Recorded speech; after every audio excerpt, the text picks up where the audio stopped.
जय हिंद।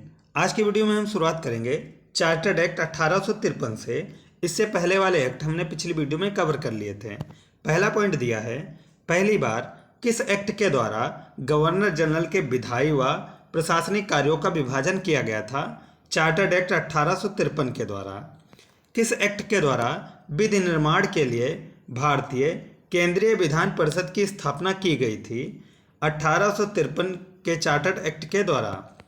किस राजलेख में बंगाल के प्रशासनिक कार्यों हेतु एक नए लेफ्टिनेंट गवर्नर की नियुक्ति का प्रावधान किया गया था। चार्टर्ड एक्ट 1853 में इसका प्रावधान किया गया था। 1853 के चार्टर्ड एक्ट के द्वारा सिविल सेवाओं के लिए प्रतियोगी परीक्षाओं का शुभारंभ हुआ तथा इसे भारतीयों के लिए भी खोल दिया गया। इसी संदर्भ में 1854 में एक समिति की स्थापना हुई। उस समिति का नाम मैकाले समिति था। भारतीय विधान परिषद में पहली बार क्षेत्रीय प्रतिनिधित्व का सिद्धांत आरंभ कब किया गया था।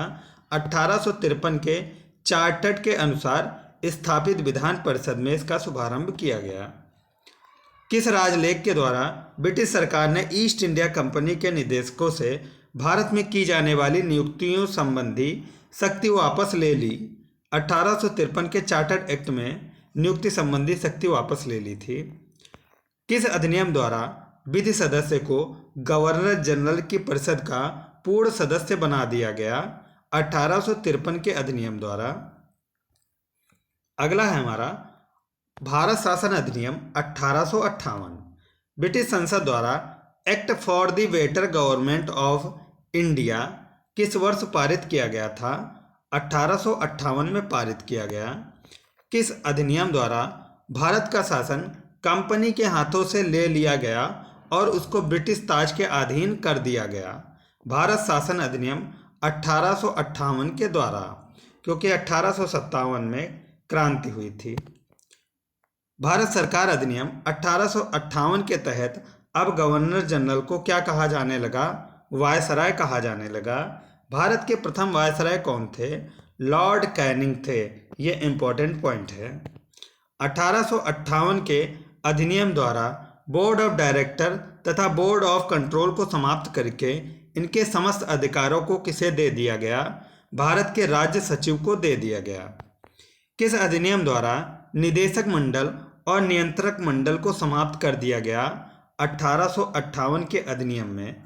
1858 के अधिनियम के तहत भारत सचिव की सहायता के लिए उपबंध किया गया था 15 सदस्यीय भारत परिषद का। किस अधिनियम के द्वारा भारत के गवर्नर जनरल को भारत का सचिव की आज्ञा के अनुसार कार्य करने के लिए बाध्य कर दिया गया? 1858 के अधिनियम द्वारा। भारत का राज्य सचिव ब्रिटिश संसद के प्रति उत्तरदायी होने का क्या कारण था?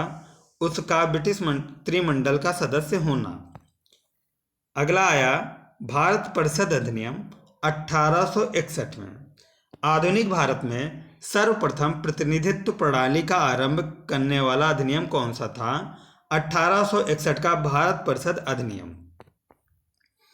किस अधिनियम के द्वारा सर्वप्रथम भारतीयों को कानून बनाने की प्रक्रिया में शामिल किया गया? 1861 को। ये इंपॉर्टेंट पॉइंट है। भारत परिषद अधिनियम 1861 के द्वारा आपातकाल में अध्यादेश जारी करने की शक्ति किसे दी गई? वायसराय को इसकी शक्ति प्रदान की गई। किस अधिनियम द्वारा मद्रास एवं बंबई की प्रेसिडेंसियों को पुनः विधायी शक्तियां देकर विकेंद्रीकरण की प्रक्रिया की शुरुआत की गई? भारत परिषद अधिनियम 1861 के द्वारा। किस सिद्धांत में विधि निर्माण के क्षेत्रों में शक्ति विभाजन के सिद्धांत की कल्पना की गई थी? भारतीय परिषद अधिनियम 1861 के द्वारा। 1861 के भारतीय परिषद अधिनियम द्वारा वायसराय की परिषद को कानून बनाने की शक्ति प्रदान की गई, जिसके तहत लॉर्ड कैनिंग ने शुरुआत की विभागीय प्रणाली की शुरुआत की थी। अगला पॉइंट दिया है 1861 में भारतीय परिषद अधिनियम द्वारा वायसराय की कार्यकारी परिषद में विधि निर्माण हेतु सम्मिलित किए जाने वाले कितने अतिरिक्त सदस्यों की संख्या का उपबंध किया गया था? न्यूनतम 6 और अधिकतम 12 सदस्य। भारतीय परिषद अधिनियम 1861 द्वारा वायसराय की कार्यकारी परिषद में सम्मिलित किए जाने वाले अतिरिक्त सदस्यों का कार्यकाल था 2 वर्षों का। भारतीय परिषद अधिनियम 1861 के अंतर्गत प्रांतों में स्थापित की गई विधान परिषदें थी बंगाल 1862 में, उत्तर पश्चिमी सीमा प्रांत 1866 में और पंजाब 1897 में। वायसराय की कार्यकारी परिषद में विधि सदस्य को किस रूप में सम्मिलित किया गया था? 5वें सदस्य के रूप में शामिल किया गया। वायसराय को परिषद के कार्य संचालन हेतु नियमों तथा आदेशों के निर्माण का अधिकार किस अधिनियम के द्वारा दिया गया था?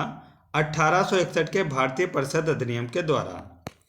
वह अधिनियम जिसे भविष्य की प्रतिनिधि सरकार के शुभारंभ का प्रथम प्रयास था, भारतीय परिषद अधिनियम 1861 माना जाता है। वायसराय को अपनी परिषद के सदस्य में कार्य विभाजन, पोर्टफोलियो या विभागों का बंटवारा का अधिकार दिया गया था। अधिनियम 1861 में दिया गया था। भारतीय परिषद अधिनियम 1861 के अधीन गठित वायसराय की कार्यकारी परिषद में प्रशासनिक सेवा के सदस्यों की संख्या कितनी थी? 3 थी। किस अधिनियम ने मद्रास तथा मुंबई प्रांतों की विधानसभाओं को विधि निर्माण हेतु सशक्त किया था? भारतीय परिषद अधिनियम 1861 ने। अगला है भारतीय परिषद अधिनियम 1892। केंद्रीय विधान परिषद सहित वायसराय को अतिरिक्त सदस्यों के मनोनयन का अधिकार किस अधिनियम के द्वारा दिया गया था? भारतीय परिषद अधिनियम 1892 में दिया गया। केंद्रीय विधान परिषद में मनोनीत किए जाने वाले अतिरिक्त सदस्यों की संख्या निर्धारित की गई थी, न्यूनतम 6 और अधिकतम 16 सदस्य। बम्बई तथा मद्रास की परिषदों में गवर्नर द्वारा नियुक्त किया जाने वाले अतिरिक्त सदस्यों की संख्या निर्धारित की गई थी, न्यूनतम 8 और अधिकतम 20 अतिरिक्त सदस्य। बंगाल प्रांत की परिषद में गवर्नर द्वारा नियुक्त किए जाने वाले अतिरिक्त सदस्यों की संख्या कितनी निश्चित की गई थी? अधिकतम 20 सदस्य। केंद्रीय विधान परिषद में अतिरिक्त सदस्यों का निर्धारित कार्यकाल कितना था? 2 वर्षों का। केंद्रीय विधान परिषद में अतिरिक्त सदस्यों में के निर्वाचन हेतु कौन सी रीति अपनाई गई? परोक्ष निर्वाचन रीति अपनाई गई थी। किस अधिनियम द्वारा केंद्रीय तथा प्रांतीय दोनों विधान परिषदों के सदस्यों को बजट पर बहस करने एवं प्रश्न पूछने का अधिकार दिया गया था? भारतीय परिषद अधिनियम 1892 में ये अधिकार दिया गया। 1892 के अधिनियम के अंतर्गत नवीन विधि निर्माण के तहत प्रांतीय व्यवस्थापिका सभाओं के लिए अनिवार्य था गवर्नर जनरल वायसराय की पूर्व स्वीकृति। आपातकाल या विशेष आवश्यकता की स्थिति में गवर्नर जनरल को व्यवस्थापिका सभा की मदद से प्रांतों के लिए विधि निर्माण का अधिकार देने वाला अधिनियम था।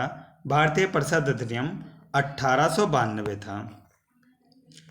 1892 के अधिनियम के अधीन प्रांतीय परिषद के अतिरिक्त सदस्यों का चुनाव किया जाता था विश्वविद्यालय, नगर पालिका, जिला परिषद, व्यापार संघ, जमींदारों आदि की सिफारिशों पर। 1892 के अधिनियम के तहत केंद्रीय परिषद के गैर सरकारी सदस्यों का निर्वाचन किस प्रकार का होता था? प्रांतीय परिषदों के गैर सरकारी सदस्यों की सिफारिश पर उनका नियुक्ति होती थी। 1892 के अधिनियम के अधीन गठित होने वाली व्यवस्थापिका सभाओं केंद्रीय तथा प्रांतीय के सदस्य किस प्रकार के प्रश्न नहीं पूछ सकते थे? पूरक प्रश्न तथा तर्कपूर्ण प्रश्न पूछ नहीं सकते थे। क्या फायदा? 1892 के अधिनियम द्वारा स्थापित व्यवस्थापिका सभाओं की वास्तविक स्थिति की थी परामर्शदात्री परिषदों जैसी स्थिति थी। 1892 के अधिनियम की आलोचना करने वाले नर्मदलीय नेताओं के नेतृत्वकर्ता कौन थे? गोपाल कृष्ण गोखले थे। 1892 के अधिनियम द्वारा किए गए सुधारों का पूर्ण लाभ उठाने की सलाह देने वाले भारतीय राष्ट्रीय कांग्रेस के नेता कौन थे? सुरेंद्रनाथ बनर्जी थे। 1892 के अधिनियम के अधीन गठित होने वाली केंद्रीय परिषद के सदस्य बनने वाले प्रमुख भारतीय नेता थे गोपाल कृष्ण गोखले थे, रास बिहारी बोस तथा सुरेंद्र नाथ बनर्जी थे। इस वीडियो में इतना ही। आगे हम पढ़ेंगे भारतीय परिषद अधिनियम 1909 से आज़ादी तक, 1947 अधिनियम तक।